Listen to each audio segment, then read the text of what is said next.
pose with the bands. Pose with the pose with the pose with the bands.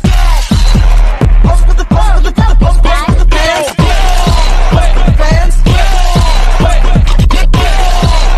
Pose with the bands.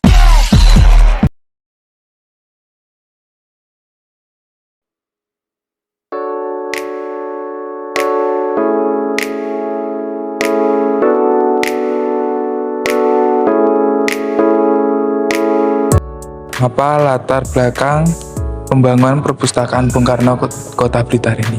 Ya, latar belakang itu adalah kejadian yang sebelumnya terjadi sehingga perpustakaan Bung Karno didirikan. Pada saat itu, di akhir milenium kedua, tahun 1900-an, mau menuju ke tahun 2000, kondisi bangsa Indonesia sedang terpuruk. Di akhir milenium kedua tahun 98 terjadi reformasi, pergantian atau suksesi penguasa yang ada di Indonesia. Suksesi itu terjadi dengan tidak kurang baik, diwarnai didahului dengan krisis. Tapi setelah suksesi pergantian pimpinan itu ternyata belum menyelesaikan krisis. Krisis justru semakin parah. Krisis multidimensi, krisis ideologi, krisis politik, krisis ekonomi, krisis sosial, krisis budaya, krisis pertahanan keamanan, sehingga menjadikan bangsa Indonesia itu carut marut. Yang kelihatan mata ada konflik antar suku, konflik antar agama, konflik dalam agama, konflik aliran politik dan lain-lain. Itu semua membuat bangsa Indonesia menjadi bangsa yang lemah ideologi, lemah politik, lemah ekonomi, lemah budaya dan lain sebagainya. Dan kalau ini terjadi secara terus-menerus, bisa terjadi Indonesia akan jatuh dalam jurang kehancuran. Ini akan menyebabkan menjadi bangsa yang kembali ke zaman penjajahan. Zaman penjajahan itu zaman bangsa Indonesia terhina, lemah, menjadi bangsa kuli, menjadi kulinya bangsa-bangsa. Nation van kuli on the nation. Tentu saja hal ini tidak mau terjadi. Pada saat yang sama tahun 2000 di Kota Blitar ada wali kota, terpilih wali kota namanya Bapak Jarod Saiful Hidayat. Beliau mempunyai pemikiran bahwasanya Kota Blitar itu memiliki pahlawan proklamator Bung Karno yang selama ini hanya menjadi objek wisata, wujudnya makam. Bung Karno adalah tokoh besar yang menggali, menyebarkan, mengamalkan nasionalisme Indonesia. Maka dari itu dipikirkan, disusunlah, direncanakan suatu situs yang menjadi tempat atau pusat informasi tentang Bung Karno dan segala hal ikhwalnya selama beliau hidup sampai meninggalnya. Singkat cerita, setelah diadakan pertimbangan, setelah diadakan riset, maka muncullah ide yang konkret, akan didirikanlah perpustakaan proklamator Bung Karno yang letaknya di Jalan Kalasan nomor 1 Kota Blitar, menyatu dengan makam Bung Karno, sehingga arsitekturalnya akan terhampar membentuk sebuah pemaknaan Purwo Madya Pasono. Jadi kehidupan manusia dibagi tiga, alam sebelum kehidupan menjadi alam kehidupan manusia ini, setelah itu pasti akan menuju ke alam setelah kehidupan, alam kematian. Nah, harapannya Perpustakaan Bung Karno menjadi salah satu sumber pemantapan wawasan kebangsaan Indonesia. Wawasan kebangsaan, nilai-nilainya itu terkristalisasi, namanya Pancasila.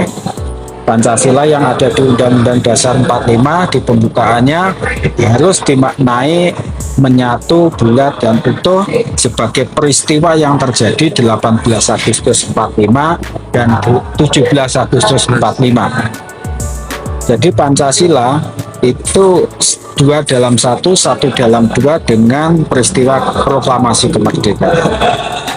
Pancasila tidak bisa dioperasionalkan tanpa kemerdekaan. Kemerdekaan tidak bisa dipertahankan tanpa Pancasila. Nah, seperti itu. Akhirnya sekarang ini Perpustakaan Bung Karno punya tagline, perpustakaan hadir demi martabat bangsa. Martabat bangsa itu jika Pancasila itu telah diamalkan dan berwujud menjadi taraf hidup kolektif kebangsaan. Di situ ada kemerdekaan ideologi, ideologinya Pancasila. Jadi ketika semua komponen bangsa Indonesia itu mengerti, memahami, menghayati, mengamalkan Pancasila, kemudian ada hasilnya. Hasilnya apa? Ya, tatanan politik yang baik. Tatanan politik misalnya, kemarin pemilu nggak ada money-politik. Misalnya mencalonkan pejabat negara atau wakil rakyat semuanya taat hukum.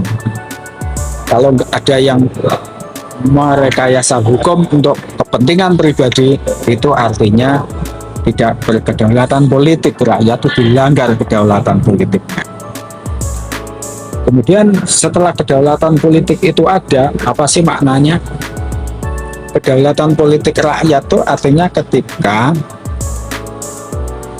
diwujudkan, dipraktekkan dalam negara itu, di situ ada pemilihan umum, menghasilkan wakil terpilih atau kepala daerah, kepala negara terpilih.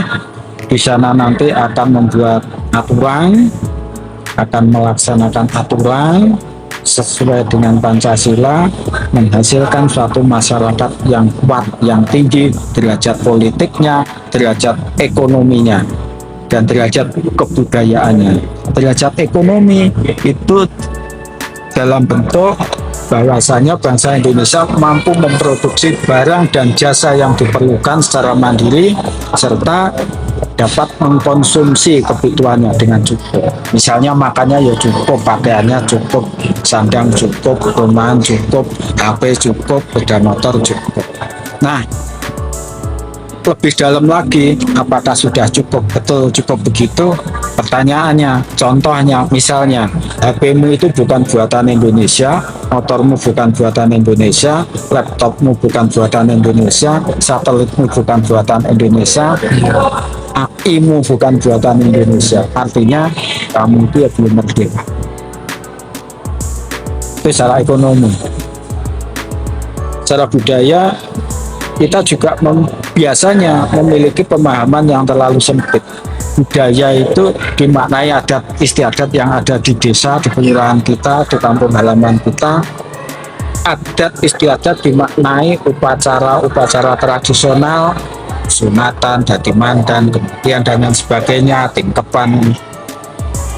Budaya dimaknai sebagai lodrok, jaranan, kesenian. Tapi menurut Bung Karno, budaya yang paling mendasar adalah budaya berpikir, membangun kebangsaan, menuju Indonesia merdeka. Itu budaya masterpiece-nya bangsa Indonesia. Kapan Perpustakaan Bung Karno diresmikan dan siapa yang meresmikannya? Perpustakaan Bung Karno diresmikan tanggal 3 Juli tahun 2004. Yang meresmikan adalah Presiden Republik Indonesia ke-6, Ibu Hajah Megawati Soekarno Putri. Bentuk wujud prasasti pendiriannya ada di sebelah timur patung Bung Karno membaca, atau bisa dilihat di sana yang ada gambar Garuda itu kamu bisa baca di sana prasastinya itu. Apa tujuan utama pembangunan perpustakaan Bung Karno? Tujuannya sebagaimana pembukaan Undang-Undang Dasar 45 ada 4, salah satu yang paling pokok adalah mencerdaskan kehidupan bangsa. Tujuannya secara umum biar masyarakat Blitar, khususnya bangsa Indonesia, dapat menggali segala macam informasi terkait dengan Bung Karno, baik itu sejarahnya ataupun pemikiran dan segala tindakannya, supaya pemikiran itu dapat menjadi inspirasi, dapat menjadi motivasi untuk menguatkan wawasan kebangsaan Indonesia menuju cita-cita kemerdekaan.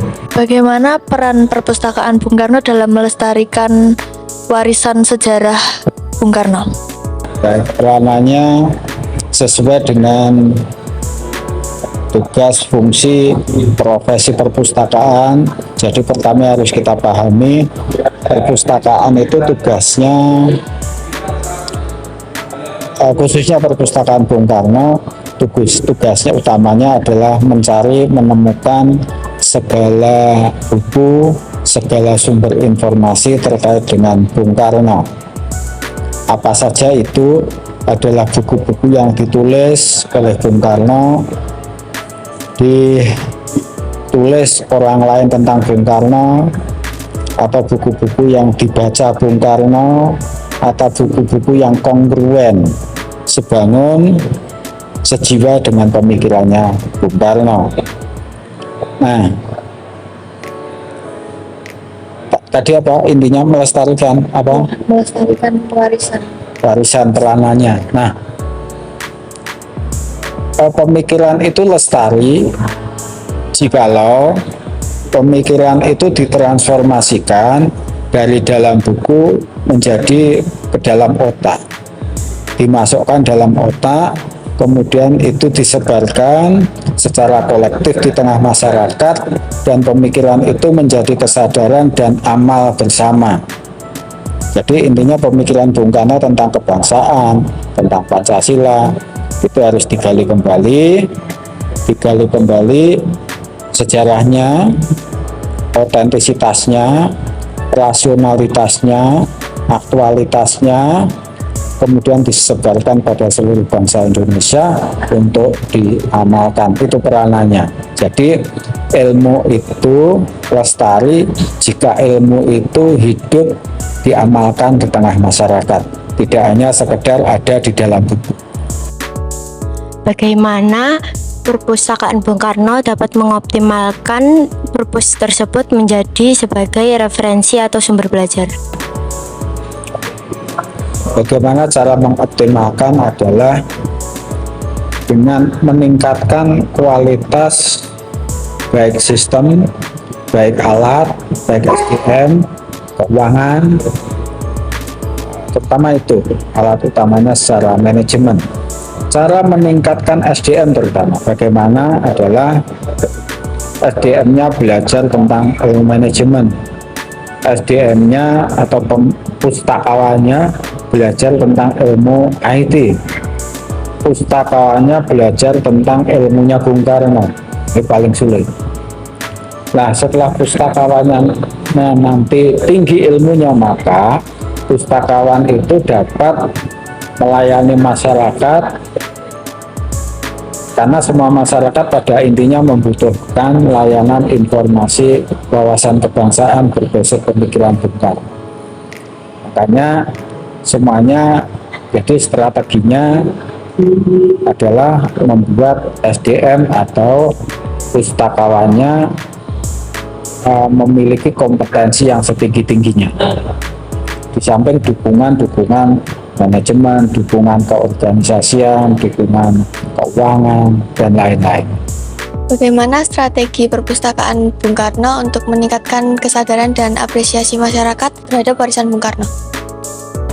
Cara praktisnya salah satu kita membuat kelas Soekarno.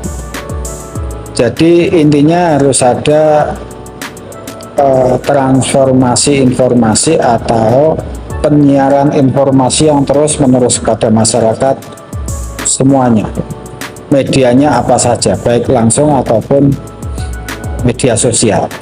Tapi kalau kita berpikir tentang pemikirannya Bung Karno, tidak bisa dilakukan dengan waktu yang singkat.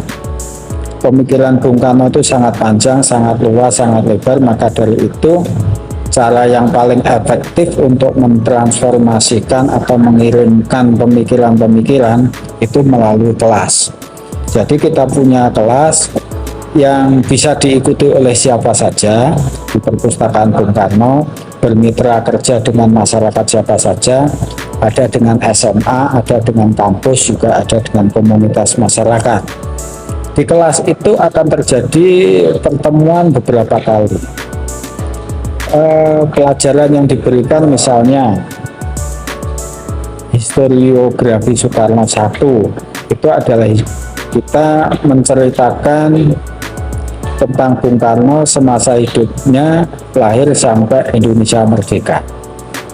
Soekarno Grafi Jilid 2 itu setelah merdeka, kemudian mempertahankan kemerdekaan, Bung Karno mundur dari kekuasaan sampai Bung Karno meninggal, dimakamkan di Blitar, sampai munculnya perpustakaan Bung Karno. Misalnya seperti itu cara kita yang paling efektif menyampaikan segala hal tentang Bung Karno kepada masyarakat.